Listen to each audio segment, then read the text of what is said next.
টিকবাজি doctor বলে এটা হলো টিকবাজি মারা যে কোনো কারণে যে কোনো টাইমে আমি নির্বাচন থেকে সরে যেতে পারি। কারণ আপনারা একটা কারণে বলেছিলাম আমি নির্বাচন মাঠ থেকে সরে দেবো, কিন্তু থাকতেছি খালি প্রতিবাদের করার জন্য। আপনারা দেখবেন এই নির্বাচন সুষ্ঠু হয় কিনা। যাই হোক, আপনারা আমার কথায় যদি কোনো ভুল ত্রুটি হয়ে থাকে আপনারা আমাকে ক্ষমা দৃষ্টি দেখবেন। বর্তমানে ক্ষমার মানুষের লক্ষণ। এখন বর্তমানে যে নির্বাচনগুলো হচ্ছে আপনারা যারা 20% ধরে রাজনীতি করছেন, 30% ধরে রাজনীতি করছেন, তারা ভুলে যান এই রাজনীতি। কারণ এখন রাজনীতির মাছের ব্যবসায়ী, ক্যাসিনো ব্যবসায়ী, রাজাকার, তারপরে মনে করেন সন্ত্রাসবাদী, তাদের জন্য নির্বাচনের মাঠ। আপনি 40 বছর নির্বাচন করবেন, এই নির্বাচনের কোনো মূল্য নেই। আপনি সততার কথা বলেন, সততা থেকে এক গ্লাস পানি খান, কিন্তু আপনি কথা কেউ শুনবে না। কারণ তাই আপনাদের প্রতিবাদ করতে গেলে হয় তাদেরকে জেলখানে থাকতে হবে, নাহলে মৃত্যুবরণ করতে হবে। মানুষ সবাই কিন্তু তাদের ফ্যামিলির কথা ভেবে মানুষ কিন্তু এই আগের মতো কথা বলে না। জ্বালাও পোড়াও করে নির্বাচন ঠেকাতে পারেননি আপনারা, মানুষ মানে নির্বাচন ঠেকাতে পারেননি। আমরা আন্দোলন করে নির্বাচন ঠেকাতে পেরেন, তাহলে নির্বাচন আর ঠেকাবেন কি করে? যতক্ষণ আমাদের নেত্রী না থাকবে এই নির্বাচন বন্ধ, ততক্ষণ বন্ধ হবে না। নেত্রীর নির্দেশেই নির্বাচন সামনে এগিয়ে যাবে। কারণ আমরা আন্দোলন করে দেখতেছি লাভ হইতেছে না। তাই আপনাদেরকে বলবো, প্রতিবাদের মশাল হিসেবে থাকার জন্য এই নির্বাচন কতটা সুষ্ঠু হয় এবারও হিরাবাগ মারবে।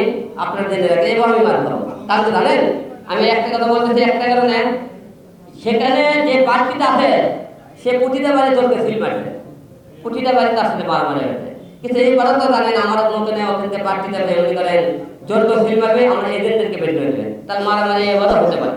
আর আমার আপনারা বলতেছেন উল্টো করতে, আর আপনারা আমরা বলতেছেন আপনারা নিজেরাই নিউজ করতেন, নিজেরাকে টাকা খায় দাবে গেছে, আপনারা তো নিউজ করতেন। আপনারা সবাই আমাকে জিরো বানানোর চেষ্টা করতেছেন একদমই। কারণ আপনারা সবাই বলতেছে হিরো টাকার কাছে বিক্রি হয়েছে, ভয় পেয়ে নির্বাচন থেকে সরে যেতেছে। আপনাদের এই কারণে কিছু কিছু জায়গায় কলার গাছ হয়ে দাঁড়িয়ে থাকে। তুমি কলার গাছ হয়ে দাঁড়াতে ধান বিক্রি হয়নি হিরো, কারোর কাছে মনে করেন অস্ত্র বিনিময় কিছু পাওয়া হয়নি। আমি আপনাদেরকে এই কারণে বলতেছি, আপনারা আমাকে টাকার কাছে বিক্রি করা যাওয়ার সারা বাংলাদেশের গুজব ছড়াইছেন, এই কারণ টাকার কাছে বিক্রি হয়েছে। এই বিক্রির কথা আপনারা যাতে না বলতে পারেন, এই জন্য নির্বাচনের মাঠে থাকবো। আপনারা দেখেন হিরো টাকার কাছে বিক্রি হয়েছে কি হয়নি। এখন আমি কেন প্রত্যাহার করবো সেটা কিন্তু আপনাকে বলেছে, কেন থাকবো সেটাও বলেছে। আপনারা বারবার তাদের একই কথা শুনতে পারবেন না। টিকবাজি ডাক্তার বলে হিরো টিকবাজি মারা না। টিকবাজি আপনারা একটা সময় সমস্যা হয়ে থেকে যে সব জায়গায় সবাইকে টিকবাজি মারতে বলেন নাকি?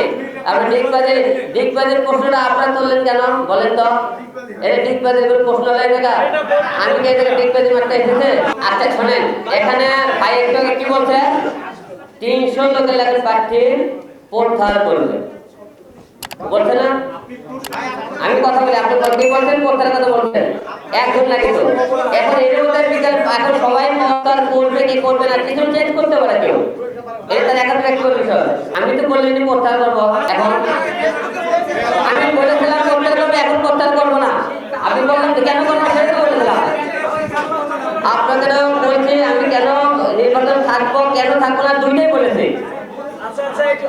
আপনার তাহলে ধন্যবাদ সবাইকে, আপনি